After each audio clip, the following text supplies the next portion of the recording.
Hi students, welcome back once again for the chapter Mechanical Properties of Fluids for quick revision. So begin with pressure. Pressure in solids is force per area, where area is the contact area.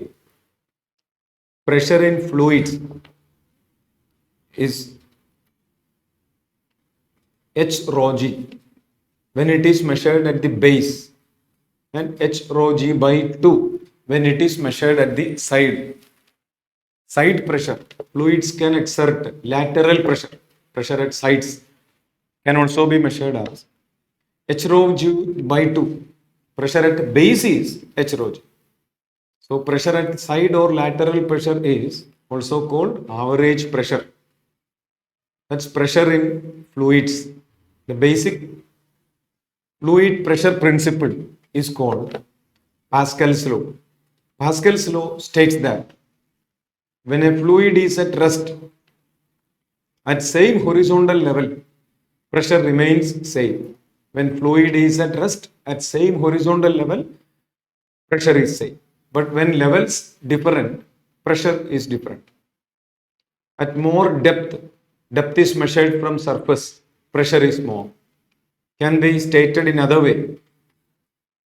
At rest, fluid transmits any changes in pressures equally without diminishing at every cross section of the fluid, provided fluid is at rest. If a fluid is at rest, at every cross section, the changes in pressures applied are equally transmitted. That is the basic fluid pressure principle. Many applications. One of the applications is hydraulic lift. Hydraulic lift or Brahma press also based on the same. Hydraulic lift, also hydraulic brake, all works on this principle. Questions may come from this topic. It's very important. It consists of a common bottomed vessel which has two openings. One opening is narrow one. The other one is a broader one. There are two pistons. One is of smaller area, other is of bigger area. Force exerted at one of these cross sections, let this be F1. The force available at the other cross section is F2. Let that force is F1 applied, received, and F2. A1 is the smaller area, A2 is the larger area. So at same level, pressure is same. Also, the changes in pressure transmitted equally. A small change in pressure, F1 by A1, pressure is equal to force by area. Small change in pressure F1 by A1 is applied and that is transmitted equally over any cross section. You measure another cross section here, let that be A3, another cross section A3. So F1 by A1 equals F2 by A2 equals F3 by A3, irrespective of the level. Levels may be different, but the changes in pressures are transmitted equally. That is one of the important postulates of Pascal's law, and that is applied like this. This is the principle of hydraulic lift and hydraulic brake, Brahma press, all that. So F proportional to area, F proportional to square of diameter. So F1 by F2 is A1 by A2, F1 by F2 is D1 by D2 all square. That type of questions are also asked. One of the natural consequences of this is that a liquid is at rest taken in a common bottomed vessels with different shaped openings.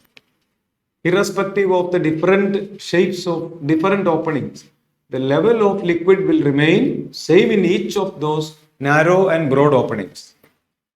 That is also a natural consequence of Pascal's law, and that is called hydrostatic paradox. Hydrostatic paradox. Hydrostatic paradox means common bottomed vessels with differently shaped openings, the level remains same irrespective of the size, irrespective of the volume, irrespective of the shape, irrespective of the cross section of the vessels. The liquid seeks same level, same horizontal level. That is hydrostatic paradox. Another basic principle is employed. This principle is employed in mercury barometer, which is the simplest barometer. Mercury barometer contains mercury. Mercury barometer contains 1 meter long test tube filled with pure mercury inverted into a mercury containing bowl. Inverted into a mercury containing bowl. Mercury containing bowl is shown here. Mercury is shown inside. The height of mercury in the tube falls through some distance so that the pressure at same level is same. Pressure at this point must be equal to this point. So here, therefore, which a region of reduced pressure is formed, that is called Torricellian vacuum.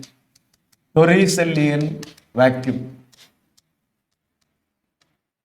If trapped air is present in the vacuum or mercury impurities or mercury vapor is present in Torricellian vacuum, that exerts an additional pressure due to which this will be a faulty barometer, due to which the barometric height reduces. At sea level, a true barometer shows 76 centimeter of mercury or 760 millimeter of mercury. 1 millimeter of mercury implies 1 torr atmospheric pressure. So 1 torr means 1 millimeter height mercury exerting pressure.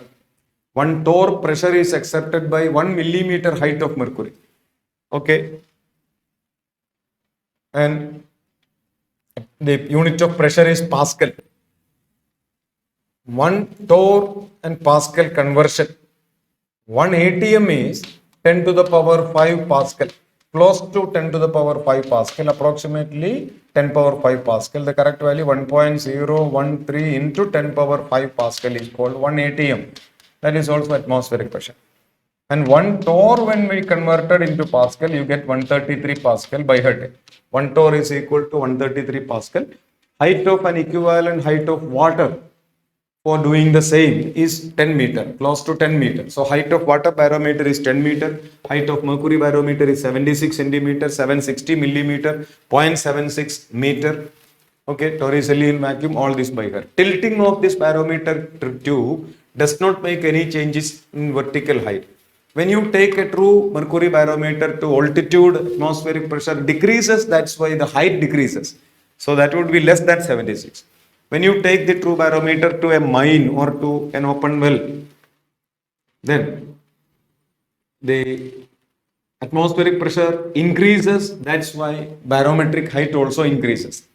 When you take a faulty barometer with a little trapped air inside the Torricellian vacuum to mountain top, the error in the reading would decrease. And error in the reading increases when it is taken to a mine. All these results by heard because all these are previous questions.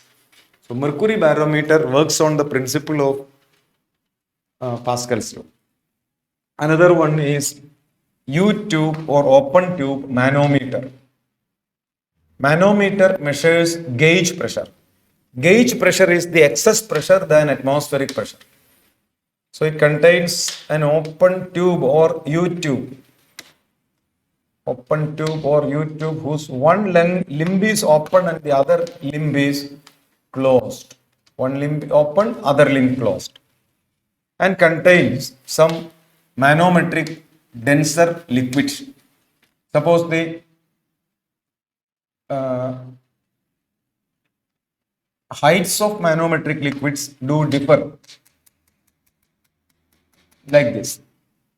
Then pressure at the closed limb, pressure of air at the closed limb is greater than that of the open limb. Open limb atmospheric pressure. So P greater than PA. that difference can be measured from here as that manometric height, then P minus PA is equal to HM rho mg, where HM is the manometric height and rho m is the manometric oil density. So P minus PA, pressure difference between these two open and closed limbs given by H rho g, where H rho g is the excess pressure of air in the closed limb than the atmospheric pressure. That excess pressure is called gauge pressure. So manometer measures gauge pressure. A car tire, inflated car tire has excess pressure or gauge pressure inside. Our body also has got oxygen, which is at a higher pressure than that of atmospheric pressure. That pressure difference is called gauge pressure.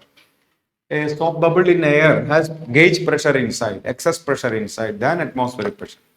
A liquid drop inside has excess pressure than atmospheric pressure. All this based on this one. So U-tube manometer works on the principle of Pascal's law and it measures gauge pressure. But barometer measures atmospheric pressure. Okay.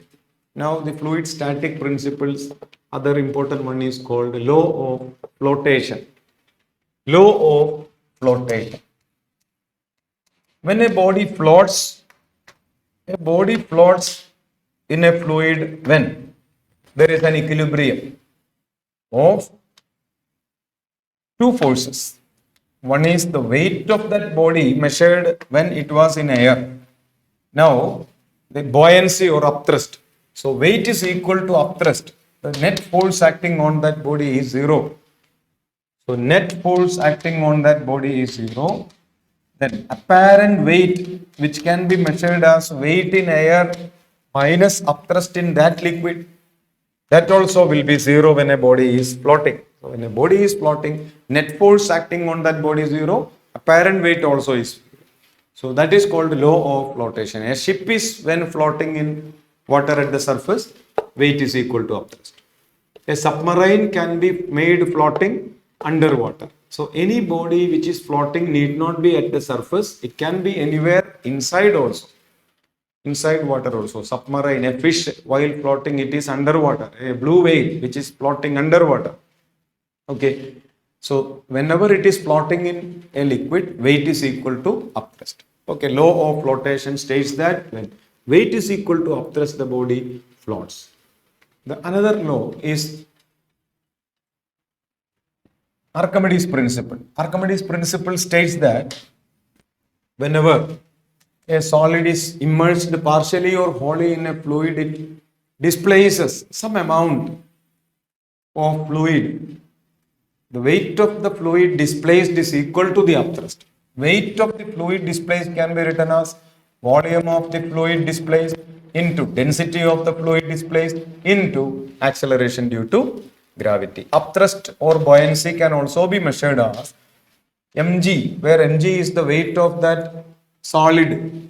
In terms of weight of the solid, upthrust can be measured into density of liquid divided by density of solid, from which you can also measure the formula for apparent weight has to be like this: mg into 1 minus rho liquid by rho solid. Okay, from which you can also measure the acceleration with which a ball falling in a non-viscous medium, which is given by G into 1 minus rho liquid by rho solid. When a solid is falling in a non-viscous medium, its acceleration is given by G into 1 minus rho L by rho S. I am neglecting viscous force here. Okay, non-viscous liquid means an ideal liquid. That's only theoretical. G dash equal to G into 1 minus rho liquid by rho solid can be used for finding the acceleration of a metallic body or a solid which is heavier than that of water falling through water with constant acceleration, which is given by G into 1 minus rho L by rho S. If viscosity is there, things are different. We will be discussing viscosity later on. Okay, so here gauge pressure, density, all that topics are important. Density is mass by volume, SI unit kilogram per meter cube. Relative density is density of substance by density of water at 4 degrees Celsius. Density of water at 4 degrees Celsius has maximum value.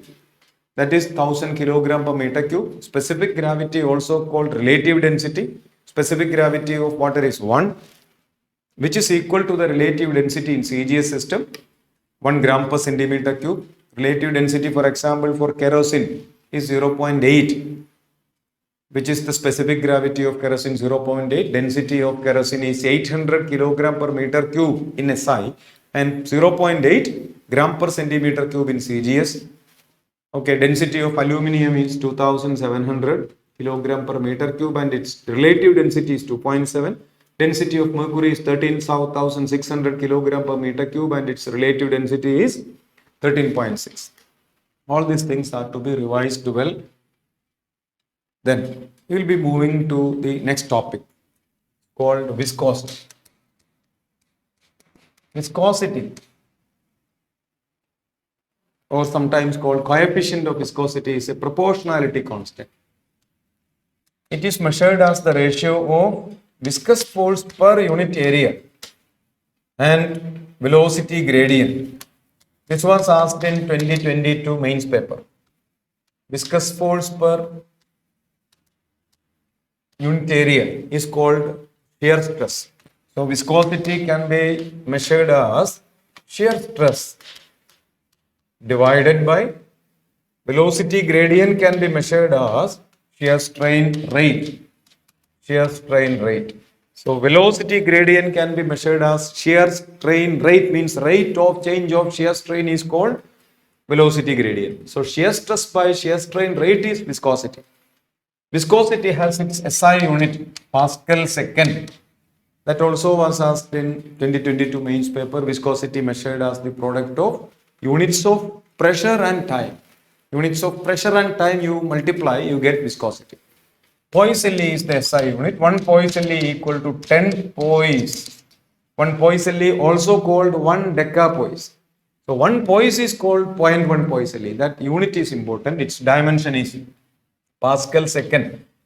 Pascal is ML minus 1 T minus force by area, MLT minus 2 by L square, ML minus 1 T minus 2. Then time into T, you get T minus 1. So viscosity has dimension M to the power 1, L to the power minus 1 and T to the power minus 1. Viscosity is a scalar. So viscosity is this. Based on that Newton's formula of viscosity minus eta A dV by dx, where dV by dx is the velocity gradient. Velocity gradient is the radial velocity gradient. dV by dx is the radial velocity gradient. Area of contact, eta viscosity, Fv viscous force. So this is very, very important. Based on this, another law, Stokes law, was deduced when a sphere, metallic sphere, is falling or moving in a fluid. Metallic sphere is moving in a fluid. The viscous force acting on it is against the relative motion, because that is upward when it is falling downward. Its velocity is downward, so its viscous force is upward. Weight is acting downward. Upthrust buoyancy also is acting upward. The viscous force particularly is given by 6 pi eta r v, where r is its radius, v is the instantaneous velocity.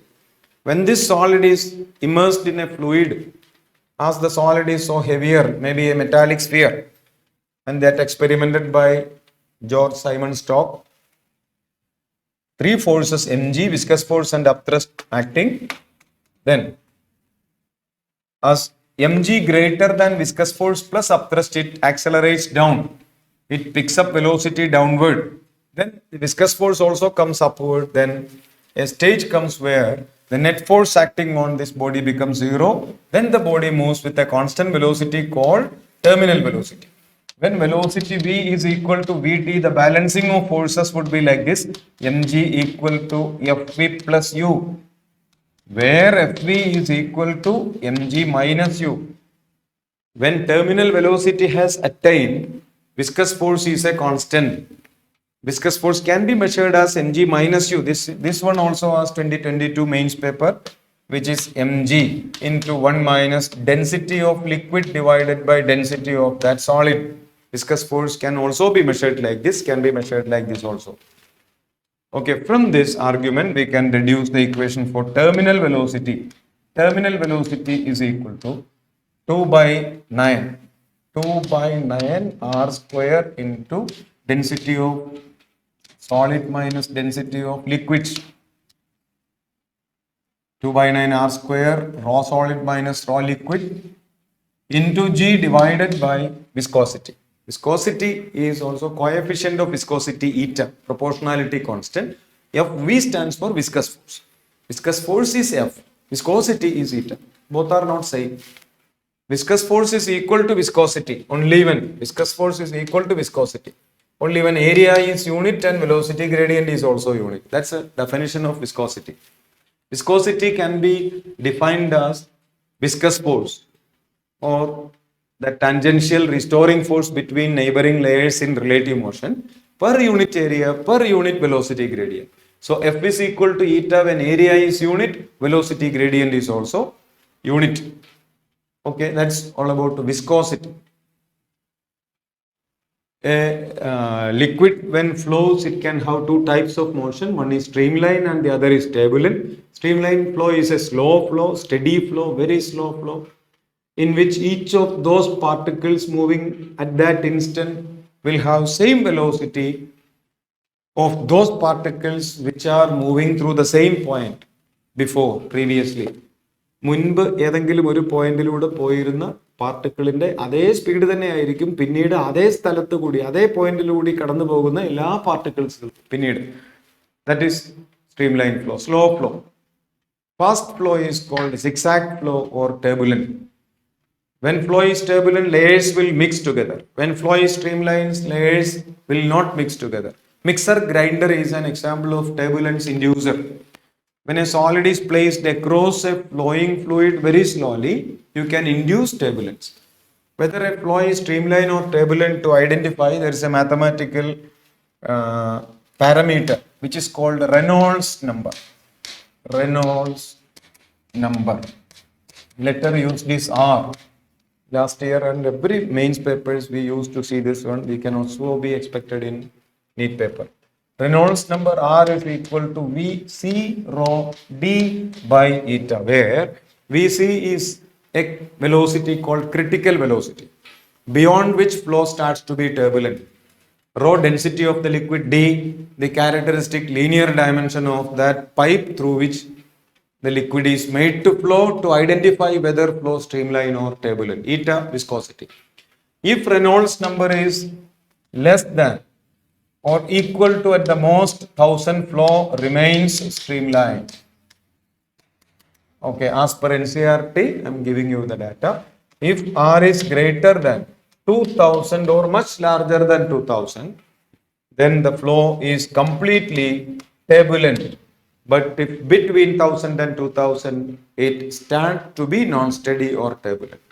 So completely turbulent when R greater than 2000, completely streamlined when R less than 1000. Up to 1000 became streamlined. If R is equal to 1000, then that velocity is called critical velocity. Critical velocity is the maximum velocity up to which the flow can be streamlined. Okay, so for maintaining streamlined flow, Reynolds number should be less. For keeping Reynolds number less, density should be less, viscosity should be more. So high viscous, low density liquids give high viscous, low density liquid preferred for streamline. And for turbulence, low viscous, high density. Okay, for streamline, R should be least. So low density, high viscosity. Okay, but density കുറഞ്ഞ lighter density കുറഞ്ഞ എന്നാൽ viscosity കൂടിയ ലിക്വിഡുകൾക്ക് Reynolds number കുറവായിരിക്കും. അതിന് കൂടുതൽ critical velocity ഉണ്ടാവാം. അപ്പോൾ കൂടുതൽ വെലോസിറ്റി വരെ അതിന് സ്ട്രീംലൈൻ ആയി നിലനിൽക്കാം.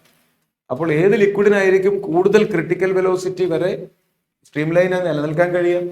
ഏതൊക്കെ ലിക്വിഡുകൾക്കാണോ ഡെൻസിറ്റി കുറവും വിസ്കോസിറ്റി കൂടുതലും ഉള്ളത്. അപ്പോൾ viscous force should be larger enough to have smaller value of Reynolds number. Okay, so that type of questions may be asked. Reynolds number does not have any units and dimensions, mere dimensionless figure.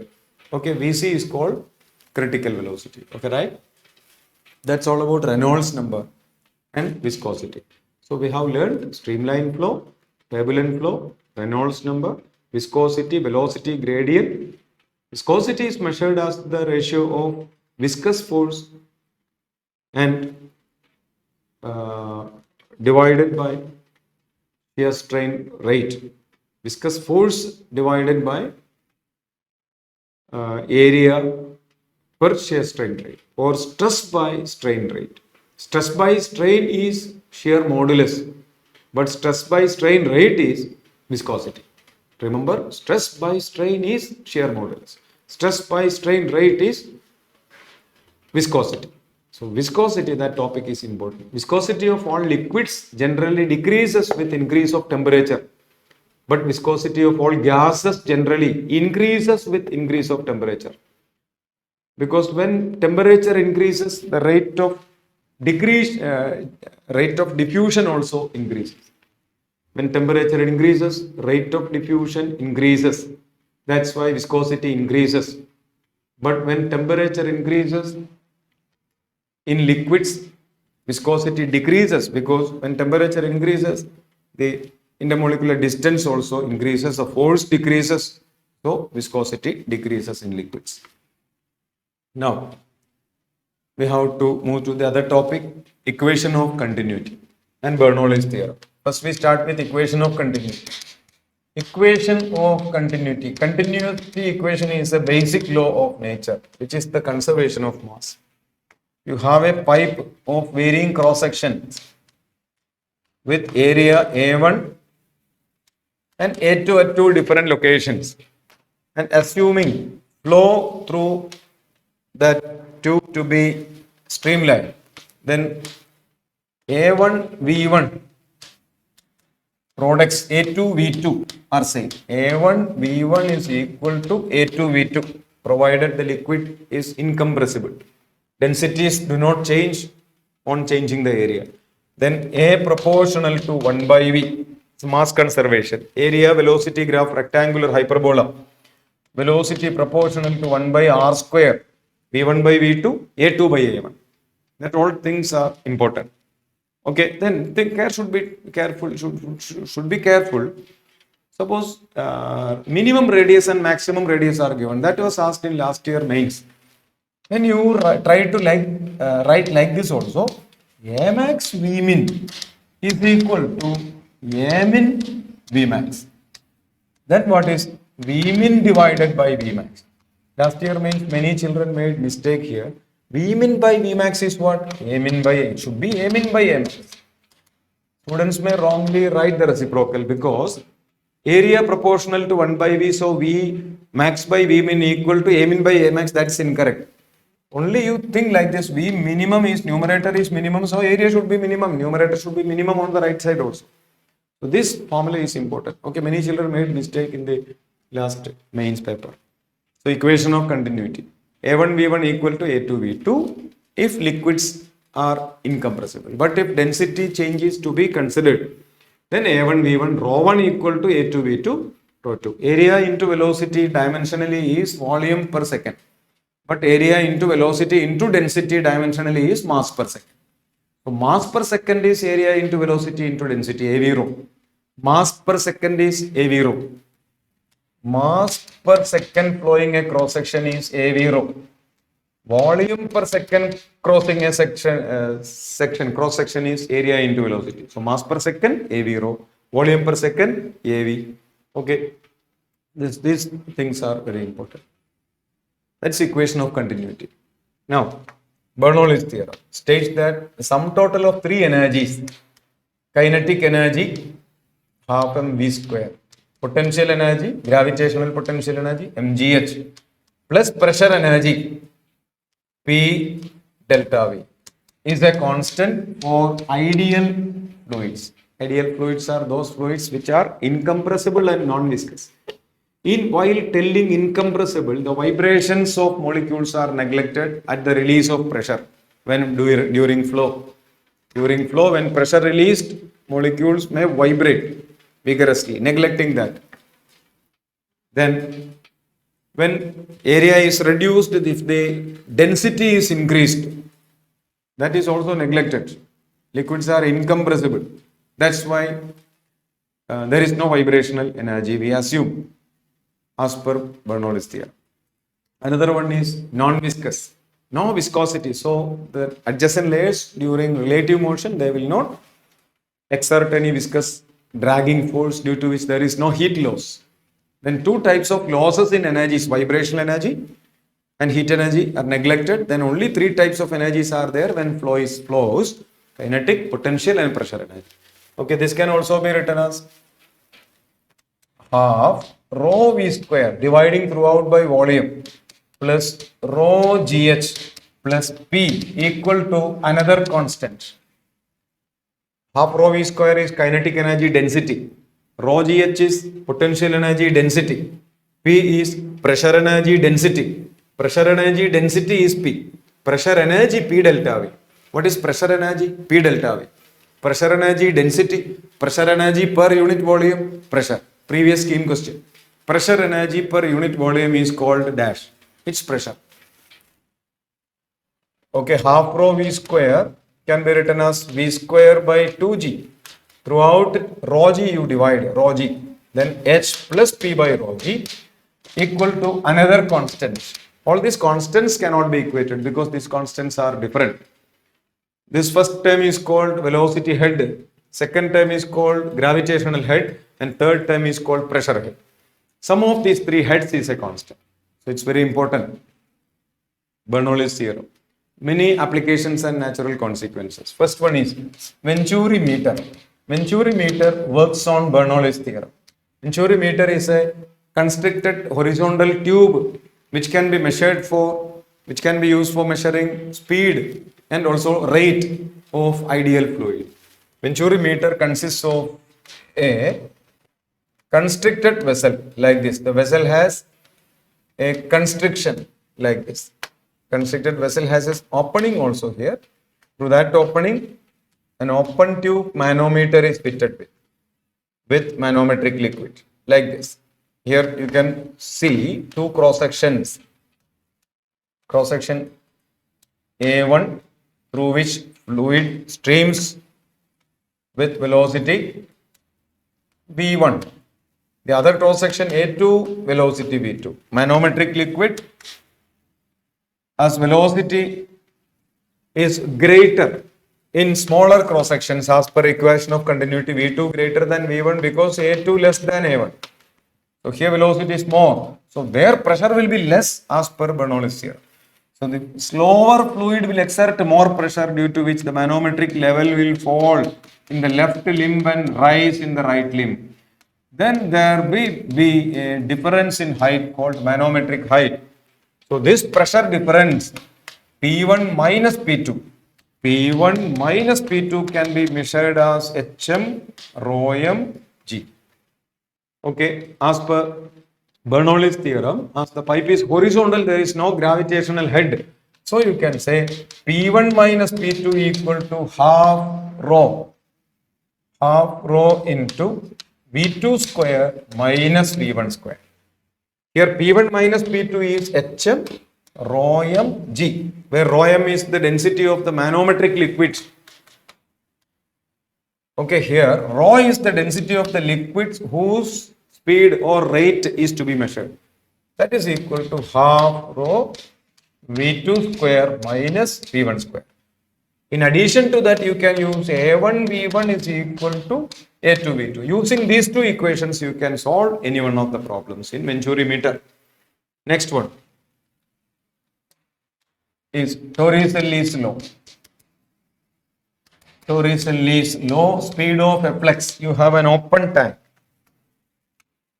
or sometimes a closed water tank. We begin with a closed water tank. The closed water tank has got a narrow opening, closed, narrow opening at the bottom through which water flows out. Through the narrow opening, water flows out with speed V1, area A1, top area is A2, there the speed is V2. Heights are different from the ground. This height may be written as H1 and this height may be written as H2. Then as per Bernoulli's theorem, here pressure is P1. P1 is equal to atmospheric pressure that it is open. Here pressure is P2, that is greater than atmospheric pressure that is closed. P2 can be written as P. Then per Bernoulli's theorem, P plus half rho V2 square. P plus half rho V2 square. V2 is very close to 0 because that area is much larger than the narrow opening. The bottom area of opening is very small. Top area is much larger. So P plus half rho V square plus rho G H2 equal to PA plus half rho V1 square plus A1. Okay, A1, sorry, PA plus half rho V square plus rho G H1, right. That is P minus PA is equal to rho G into P minus PA. P minus PA equal to rho G into H. H1 minus H2 can be written as H plus half rho V1 square. So P minus PA. P is greater than PA, so P minus PA equal to rho G H1 minus H2. That may be written as H numerically. Plus half rho V1 square. From this we can find out velocity V1. From this problem we can find out velocity V1. And if tank is open, V1 can be measured as root of 2GH, because when tank is open, P and PA are equal. When tank is open, P and PA are equal. That's why velocity becomes root 2GH. So V proportional to root H. Then rate of flow of water through the orifice, rate is equal to area into velocity. You can use A1 V1. That is A1 into root of 2GH. So from this question, area into velocity is rate. That formula is also important. This type of question. Torricelli is law, speed of efflux. So efflux speed for open tube is root of 2GH. After that, we go through Magnus effect. Another one, Magnus effect. Magnus effect. Another consequence of this Bernoulli's theorem. A ball without spinning you throw in air. It will take time to reach ground 2u sin theta by g, projectile, formula for flight time. But if it is spinning forward like this, omega, spinning forward and thrown, then it will have a delayed flight. It will take more time to reach down. Why? Because on spinning, the streamlines of air below will be slower. So here speed V1, here speed V2. V1 will be less than V2. So P1 will be greater than P2. So pressure of air below will be greater. So that gives an upward force called dynamic lift. This is only when the ball is moving. So called dynamic lift. So this dynamic lift is Magnus effect. This is the very important principles to be learned, based on which aerodynamic wings are developed, called aerofoil. Aerofoil also permits, when it aligns to that structure after taking off, pressure below will be greater because velocity of streamlines of air below the aerodynamic wings will be less. Then there is a dynamic lift. That is helicopter. Also the same dynamic lift is employed. Bernoulli's theorem has got many natural consequences and applications, all that important. The carburetor of a motorbike, even heart attack can be explained by using atomizer or sprayer, send sprayer. All this works on Bernoulli's theorem. Okay, now that topic is also over. Now we have to move on to surface tension, excess pressure, capillarity, all these type of topics. After that chapter ends. Now surface tension. Surface tension is defined as the force per unit length acting on an imaginary line placed on free liquid surface. You have a line of length L which is very imaginary and drawn on free liquid surface. The molecules exert a force over that imaginary line. Liquid molecule exert a force over that line. That is force per unit length is called surface tension. So force of surface tension is equal to surface tension into length. But in a real life situation, when you have a solid keeping in contact with free liquid surface, then you have to take that wet boundary, wet perimeter. L is not the length, mere length L, it should be the wet boundary. Suppose a rectangular plate is kept on free liquid surface, you have to take the entire wet boundary. So L1 plus L plus B plus L plus B, that is to be taken as length. Okay, if two free surfaces are there, you have to multiply that surface length with 2. Okay, so total length is the wet perimeter. It can also be measured as energy per area. Surface tension can also be measured as force per length and energy per area, where that energy per area is called surface energy. So surface tension is numerically equal to surface energy. Surface energy has dimensions of surface tension. Surface tension and force constant both are having same dimensions. What is the dimension of force per unit length? Mt raised to minus 2. So Mt minus 2 is the dimension of surface tension and force constant or spring constant. Energy per area is surface energy. Surface tension is defined as energy per area. The liquid surface, free liquid surface possesses additional potential energy. Free liquid surface molecules have excess potential energy than when it was in the bulk. The molecules of liquid in the bulk and molecules of the liquid in the surface molecules have greater amount of potential energy. Okay, due to which only the shape meniscus is formed.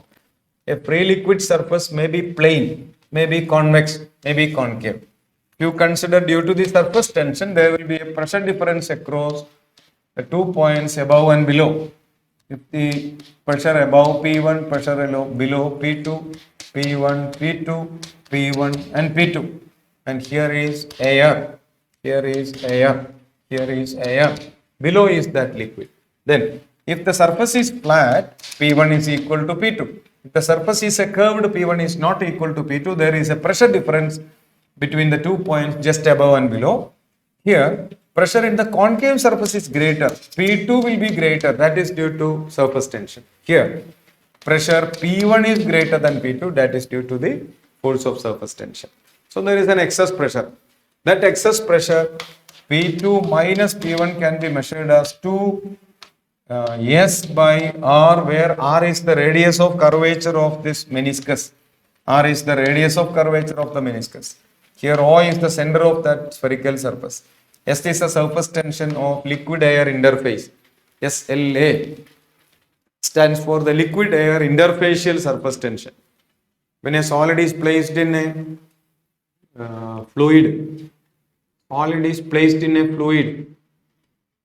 or the fluid is placed on a solid on earth, there are 3 media: solid, liquid, gas. Gas means air. So 3 interfacial surface tension forces arise, among which this liquid air interfacial surface tension is to be used here. Okay, so this is what is the excess pressure. That is why if you have a liquid drop of radius R, the excess pressure delta P, P inside minus P outside, that is equal to 2S by R. This is a liquid drop in air. So liquid drop in air, excess pressure is given by 2S by R. P in minus P out, pressure inside is greater. But if it is a soap bubble, in water. Soap bubble in water. Soap bubble, if you have a soap bubble in air. Soap bubble in air. Soap bubble cannot be formed in water. Soap bubble in air. Delta P can be 4S by R, because there are 2 free surfaces. In soap bubble in air, inside and outside air is present. So excess pressure is 2 times 2S by R, that is 4S by R. Here also S is liquid air interfacial surface tension. Now, if you place a liquid drop on a given surface, the shape may be looking like this. That means that liquid is not wetting that solid. Sometimes that liquid may wet that solid. If the liquid is wetting that solid, shape looks like this. The various surface tension forces also need to be explained. Three different forces of surface tensions are act along the tangent to the boundary. Three independent tangents can be drawn at the point O. This one is liquid air interface. So solid liquid interface. This is solid and this is liquid. Here air and liquid. So this is SLA. Here this is solid and air. So this is SSA. So three interfacial surface tensions appear here. You can draw all this here. An angle of contact is the angle made by the liquid air surface tension with solid liquid surface tension. This is the angle of contact. And here angle of contact is greater than 90, obtuse. Here angle of contact is less than 90. When angle of contact is greater than 90, does not stick. Does not stick. There SSL will be greater than SSA. Here sticks. Sticks when SSL is less than SSA. So SSL is less, that's why sticks. Here SSL is more, that's why does not stick. So can be example, mercury in glass. Mercury glass. Here water glass. Water sticks to glass. Water sticks to glass, but mercury does not stick to glass. Water does not stick to lotus leaf because SSL is more than SSA. Okay, all these things are important. Based on this, an equation called Young's equation is developed. Young's equation can be developed in each of these situations identically. Here Young's equation is SSA equal to SSL plus SLA cos theta. For equilibrium of all the three forces at the point O, we can write this. Okay, so these things are also to be noted. You can go through NCERT textbook also. Now, capillarity. Capillarity. When a liquid is taken in a narrow bored tube called capillary tube, is inserted in a liquid, depending upon the angle of contact, the liquid in the tube may rise or fall or sometimes need not rise. If it rises, its meniscus will be concave while looking from above. Okay, so here is the surface. And h is the height to which it has raised. R is the radius of the tube. R is the radius of the tube, small r. Capital R is the radius of the meniscus. Then you can find h has to be 2s cos theta divided by r rho g, or h is equal to 2s divided by r rho g, where r is equal to r by cos theta.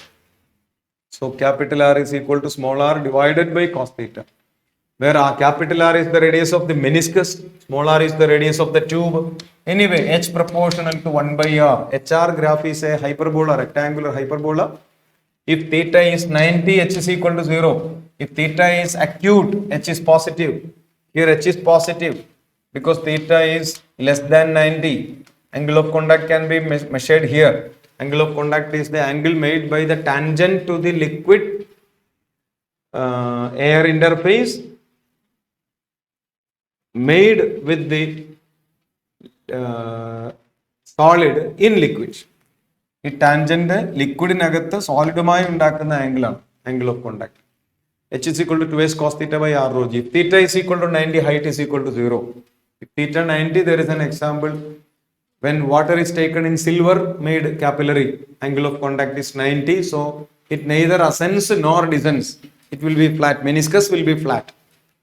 If it is taken water in glass capillary, it rises, capillary ascends and theta less than 90.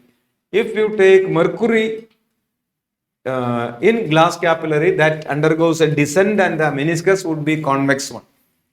So mercury glass capillary descent, water glass capillary ascent, silver water neither ascent nor descent. Okay, so these things are also important. Capillarity. water sticks to chalk, ink spreads in chalk, water rises through this tissues, dry tissues. All these very important applications of capillarity. Now, surface tension has many natural consequences as well as applications. Surface tension, we have discussed force per length, energy per area. Surface tension, due to surface tension, a shaving brush, when you immerse in water, it clings together.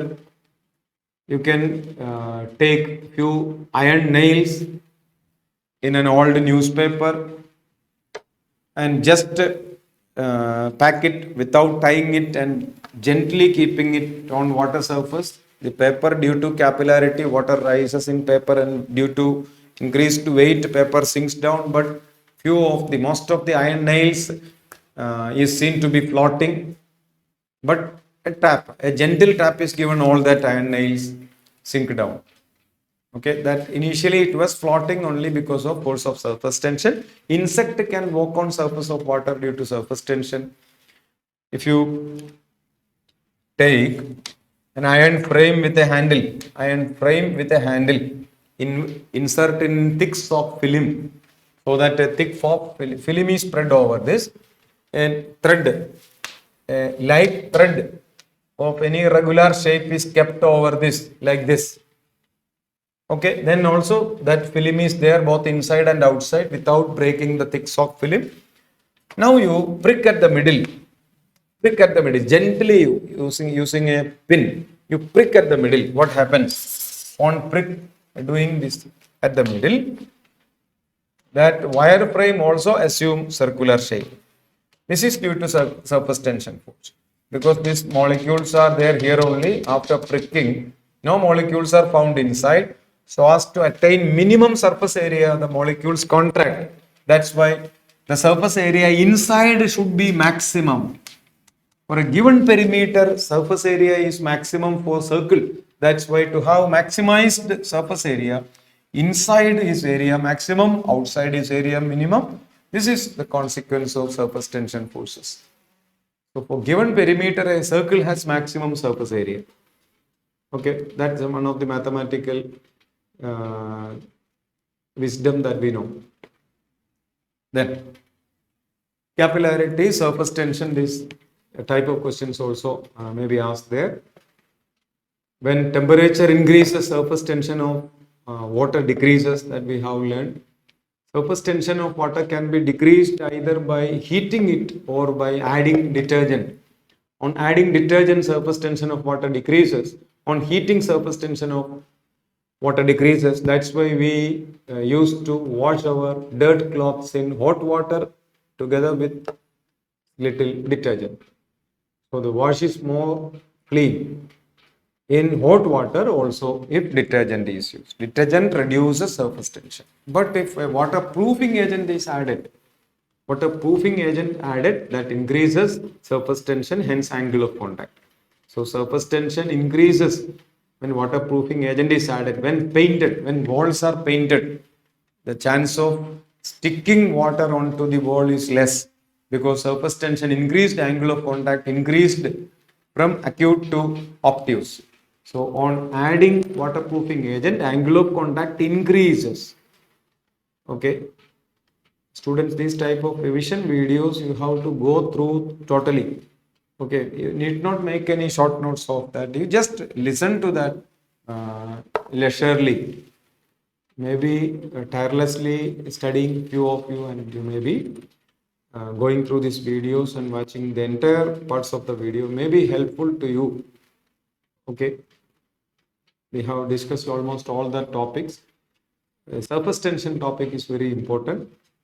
In many examination paper, these questions have been asked so far. We'll be meeting with the next chapter. So, thank you.